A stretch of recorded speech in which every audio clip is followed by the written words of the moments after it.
So it's kind of like there's really no checks and balances. I feel like that needs to be, if anything in the industry, anyone listening, we should probably work on that because it's the Wild Wild West. This guy doesn't like you or doesn't like the house. Yeah, that's true. I'm out of here. My ex-wife lived next door. I hate this neighborhood. You know, Yeah. like you don't know. Like it Now, could be in any reason.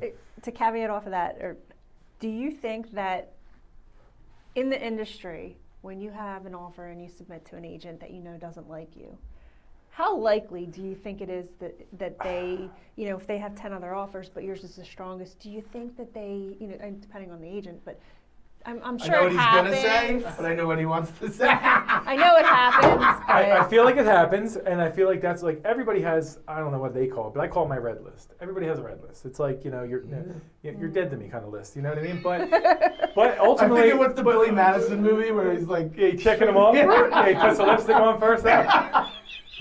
But I mean, everybody's got their list, and I'm sure I've pissed people off along the way, and I'm sure some people have upset me along the way, and they get put on the list. However, if it's the strongest offer, it's the strongest offer.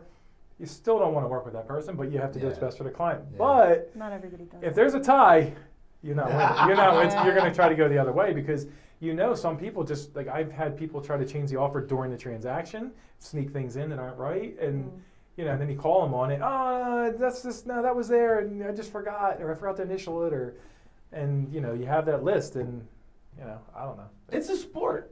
I mean, it's a sport, and you have to have. I mean, everyone has to have that likability across the board. But you have to have the killer instinct too. You do. I mean, that's the crazy part. You can work your butt off to get this deal to the table, and to your point, the things that are out of your control, something ridiculous just blows it up Yeah. for whatever reason.